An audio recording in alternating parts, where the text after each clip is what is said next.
Montauban, compétitive et menaçante pour les hommes de Karl Château. Et l'arbitre de cette rencontre, on le connaît peu, Hervé Lassaossa. C'est son deuxième match seulement en Pro D2. C'est presque un baptême du feu et un sacré baptême à Aimé Giral pour cet arbitre de 32 ans.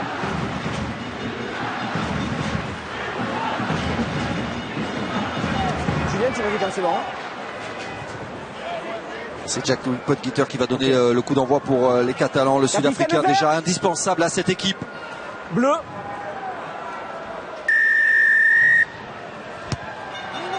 Et c'est parti pour cette dernière affiche de la 5e journée. Avec un premier dégagement de Thomas Fortunel, le jeune demi d'ouverture de cette formation tarn-et-garonnaise. Titulaire pour la deuxième fois de la saison. La première fois, c'était lors du succès à Massy, où déjà on avait beaucoup fait tourner. L'encadrement de Montauban espère réaliser la même performance avec une première touche pour Raphaël Carbou. Avec un alignement complet du côté du SAP.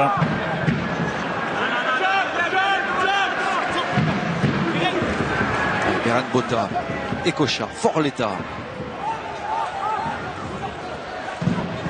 Bien repoussé par la défense de Montauban et le plaquage de Stéphane Munoz. On enchaîne avec Karl Château. Ecochard, même sens, on essaie déjà de mettre de la vitesse autour du capitaine Ifemi Mafi.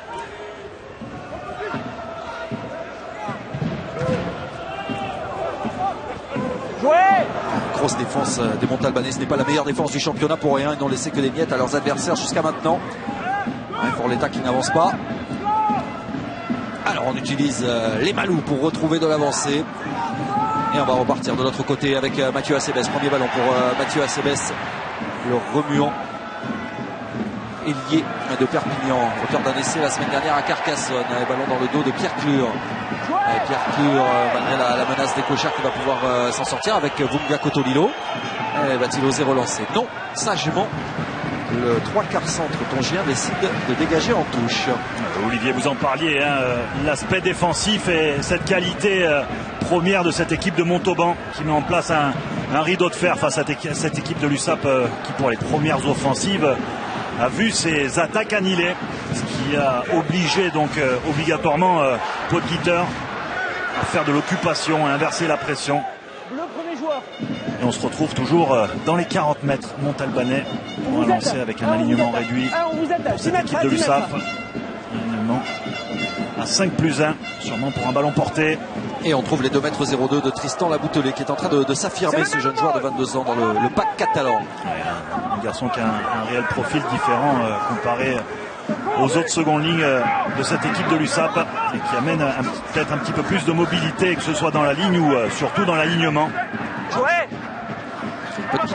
Mafi. La croisée, la redoublée avec Potgieter. Mathieu Acebes qui est venu de l'aile opposée, qui retrouve Jonathan Bousquet. Bonne défense de Pierre Clure. Les Catalans aux abords des 22 mètres. Poutemani, Potgieter, Mafi, Torfs, Jens Torfs, jusqu'à Sionetao, mais la défense glissée des Montalbanais est vigilante.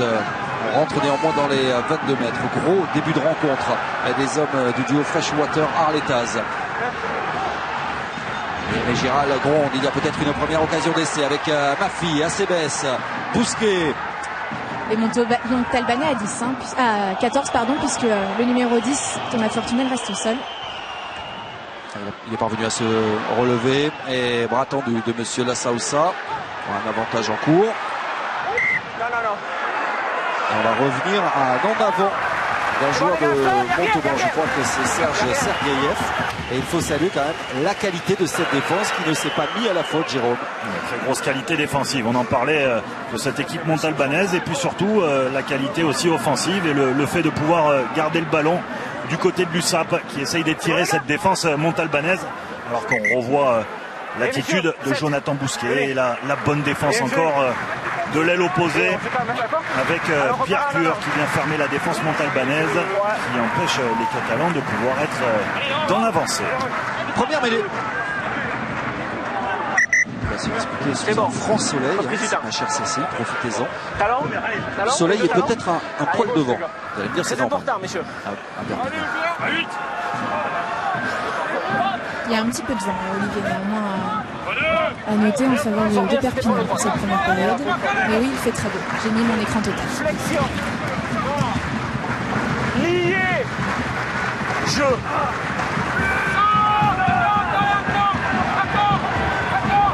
Une bonne orientation de mêlée pour envoyer sur le côté ouvert, redoubler.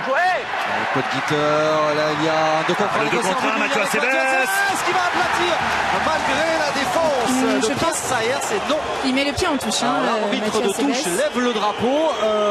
Très franchement, ça ne semble pas évident à vitesse réelle. L'arbitre a pris sa décision. Nous avons la vidéo, donc nous allons vérifier ça. J'avais le sentiment que Mathieu Acebes avait résisté. Alors du bord du terrain, ça semble pourtant un peu assez évident. D'accord. Et il y a strictement rien, non, c'est pas vous qui m'écrivez. D'accord, on se calme, il y a touche et on se recule, ok? Très calme, je peux compter sur vous? Allez, ça marche. Je suis très calme qu'ils sont un peu bas. Plus du temps. Voyons, François Bietri va nous remontrer ça. Alors le ralenti, évidemment, passe dans l'écran. Alors, vous comprenez la réaction des supporters. Il est à l'arrière du corps. Il semble qu'il y ait une jambe qui traîne sur la ligne, ça semble pas évident quand même. Ça semble pas évident. Mais il est très calme quand même. Et voilà qui va mettre un peu plus de pression sur Monsieur Lassaussa. Derrière en avant, de passe. Difficulté dans la maîtrise. On va chercher l'alignement avec la garantie d'avoir le ballon en premier sauteur avec Sergeyev. Et après, Clément Darbo porte un petit peu le ballon pour Engelbrecht, le Sud-Africain, qui commettra un premier en avant. Et une position offensive pour les Catalans.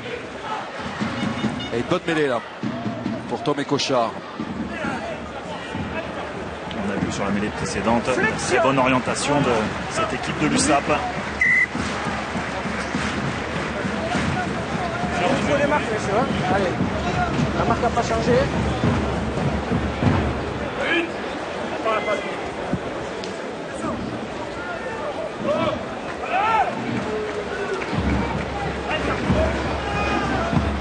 Flexion. Lié. Jeu.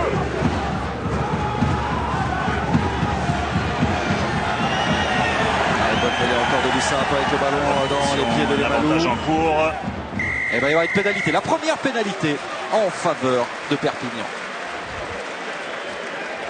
Alors la décision des Catalans. Alors qu'on voit la bonne pression. Facundo en difficulté face à Enzo Forletta, auteur d'un très gros début de saison. Alors, Perry Freshwater a demandé la mêlée. Christian Lanta lui aurait préféré prendre les 3 points. Et les Catalans ont choisi de suivre l'avis de leur entraîneur dès avant.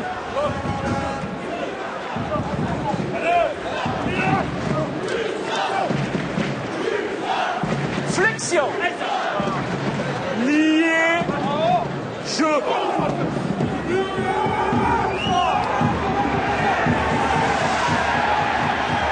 Double poussée de la mêlée catalane, c'est parti avec Ecochard, Mathieu Acebes. Cette fois-ci, l'essai est accordé au milieu des poteaux. 8 minutes dans cette rencontre et déjà la meilleure défense du championnat qui cède face à la meilleure attaque. Et deuxième essai pour Mathieu Acebes cette saison, qui avait ouvert son compteur la semaine passée face à Carcassonne. Alors qu'on revoit l'orientation grand côté et Mathieu Acebes qui vient dans le dos avec un très bon appel de Jensdorf. La difficulté pour les défenseurs de pouvoir avoir de la clairvoyance et surtout défendre sur le bon joueur. Le bon appel de Jensdorf et dans le dos Mathieu Acebes qui vient marquer ce premier essai du côté de l'USAP. Deuxième essai de la saison pour Mathieu Acebes, vous en parliez Jérôme, il l'attendait avec impatience, le premier essai la semaine dernière marqué à Carcassonne. On connaît son tempérament.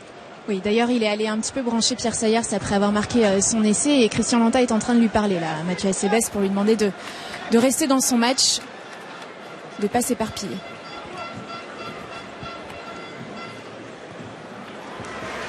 La transformation est réussie par Podgieter. Et Perpignan prend le score 7-0.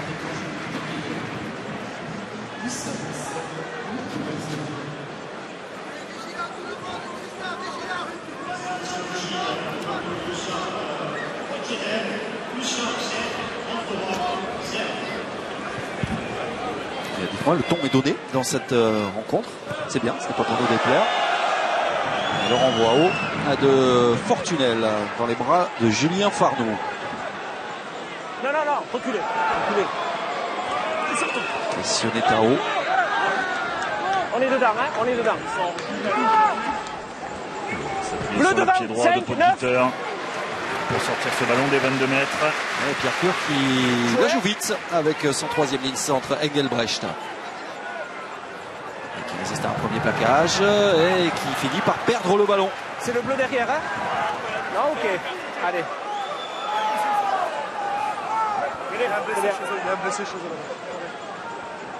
Arrêt du temps, Christophe, arrêt du temps, il y a blessé. Il y a blessé. Petite faute de main qui cherchait son ailier sur l'extérieur. Alors il y a un joueur de l'USAP qui reste seul sur la ligne des 22. Mais pour tout vous avouer, je n'arrive pas trop à voir qui c'est. Oui, c'est le seul point noir dans ce début de saison. Il y a quand même pas mal de casses. On a vu avec Alan Brazzo, qui avait réussi un très bon début de saison et qui était à votre micro, c'est cible dans l'avant-match. Il y a toujours Lucas Bachelier en troisième ligne. Au centre de l'attaque, on va parler des absences de Kokadji et Piukala. Alors par élimination, je dirais que c'est Enzo Forletta. C'est le seul que je ne vois pas debout. Non, Enzo Forletta, il est bien sur la pelouse. Ah oui, en effet, il est avec les Malous. C'est Strokosch qui se prépare.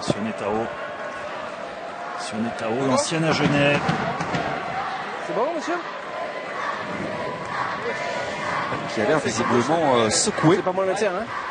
Un truc comme moi, je pense que c'est son tête. Non, c'est le coup.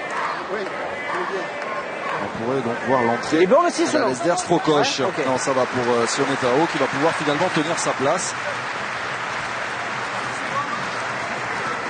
Allez, reprise du temps. Allez, viens, vert. Ok, vert, ici. Bleu, vous êtes là. Bleu, cette saison, inscrit par les Catalans, le 15e à domicile. Il y en a eu 10 face à Bayonne, 4 contre Nevers et déjà 1 devant Montauban. Avec un alignement réduit, on vient chercher le Sud-Africain Engelbrecht, milieu de terrain pour un point de fixation. Aguilo qui ne passe pas face au robuste Jens Torfs. Bonne défense de la Boutelet. Qui a commis un en avant, on est sur un avantage. Ça va quand même ressortir avec Pierre Pur en position de demi-mêlée, l'ancien Arbonnais. Et on envoie en percussion à nouveau Engelbrecht. Non, pas le pied. Dardo prend son temps. Fortunel. Sergeyev. Finalement mis au sol, on reste toujours dans les 50 mètres des Tarn-et-Garonnais. On va sans doute s'appuyer sur le pied maintenant de Fortunel. Bon jeu au pied dans le dos de Julien Farnoux. On trouve une excellente touche dans les 22 mètres. Très bonne occupation au pied des Montalbanais avec un ballon ralenti qui n'ont pas d'autre solution que d'aller occuper le terrain catalan. Et Thomas Fortunel qui trouve cette magnifique touche dans les 22 catalans.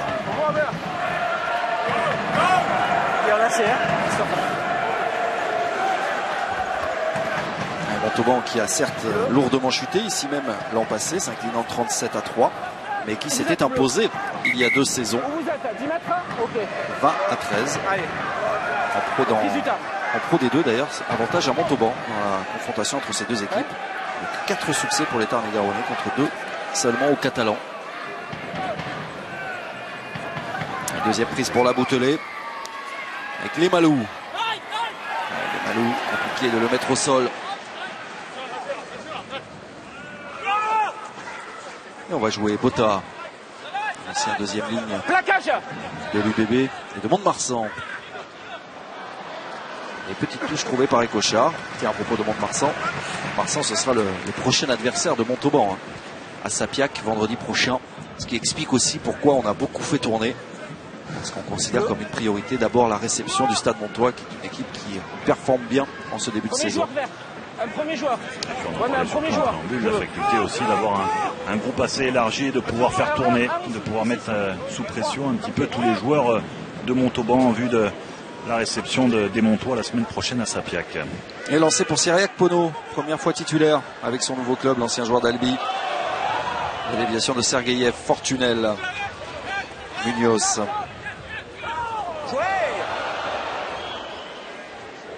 Et toujours le jeu au pied de Fortunel. Cochard est en couverture. Farnoux. Sans doute plaqué haut par Olivier Quessot. Kesso sanctionné par monsieur Assaossa pour un plaquage haut. Qui s'excuse tout de suite.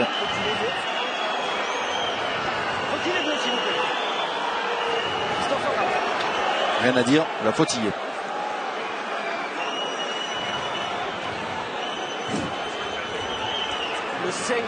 Vous êtes sûr qu'il s'excuse? J'ai plutôt l'impression qu'il branche, moi. Non, j'ai l'impression qu'il s'excuse. C'est pas son style.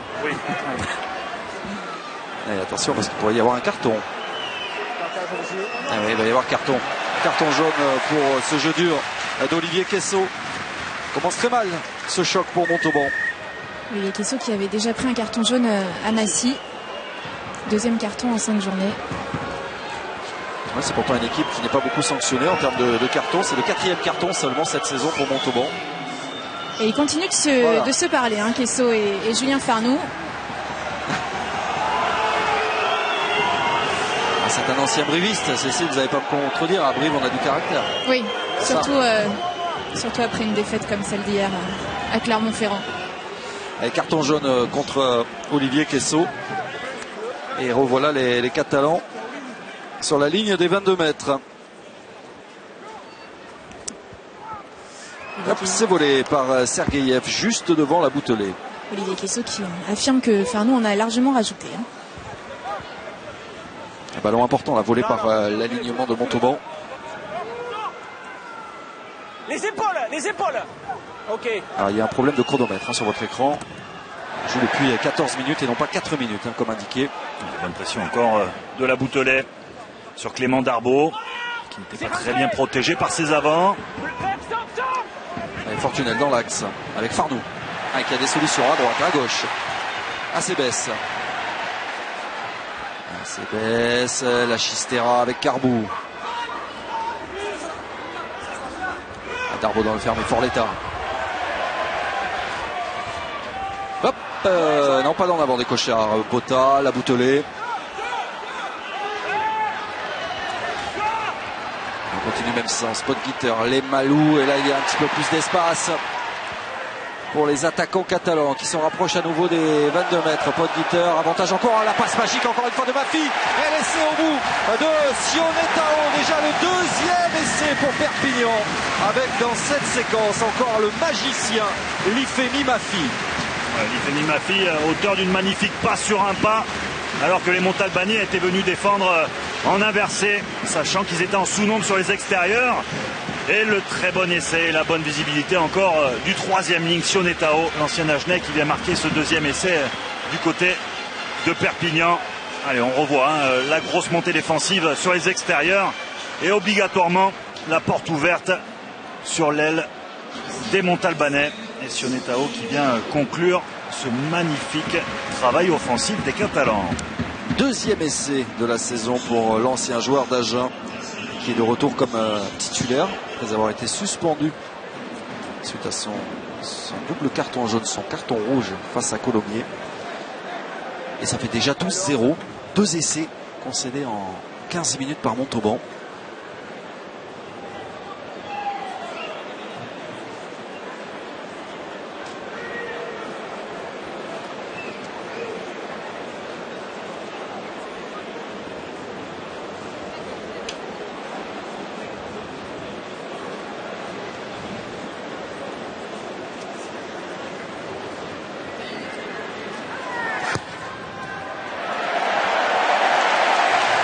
Transformation, en plus c'est réussi. Ça fait déjà 14-0 après 17 minutes. On revoit une belle attitude. Podgitter qui garde un petit peu de profondeur pour pouvoir se permettre la passe. Et surtout la belle attitude de Lifemi Mafi. On attend maintenant un réveil des Montalbanais qui, comme Bayonne et comme Nevers, connaissent de grosses difficultés à Aimé Giral. Acebes qui est le premier à la retombée. C'est dedans, hein, on est dedans. Devant Pierre Sayers. Farnoux.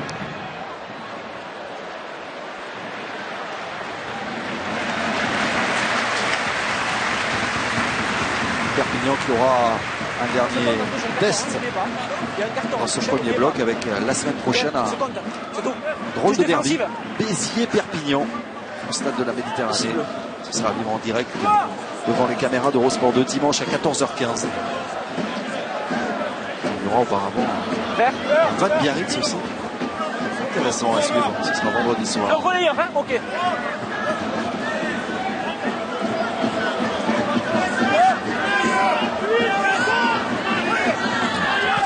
Regarde Sergeyev, pas de problème, bonne réception sur cette touche. On essaye de se structurer. Il y a vraiment de solution pour Cyriac Pono là, qui prend 3 Catalans sur le rab et qui est obligé de reculer.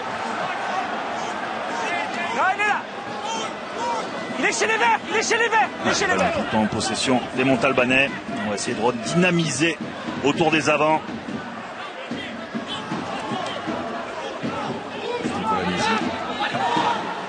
Munoz, une percussion. Reculez, Bleu, reculez. Julien Facundo qui perd le ballon. Il y a un en avant au départ d'un Catalan. Il y a un avant bleu. Ça va ressortir pour Fortunel. Silago, Lilo, Clure. Avantage terminé. Lilo qui échappe à Mathieu Essebès. Obligé de passer par le sol avec Munoz encore. Jean Souza, l'ancien Biarro. Et Darbo, Silago. On se fait des passes mais ça n'avance pas. Fortunel et la montée rapide de la Boutelet, puis de Boutemani sur le jeune numéro 10 de Montauban. Et on recule. Ça a claqué. Bleu, 10.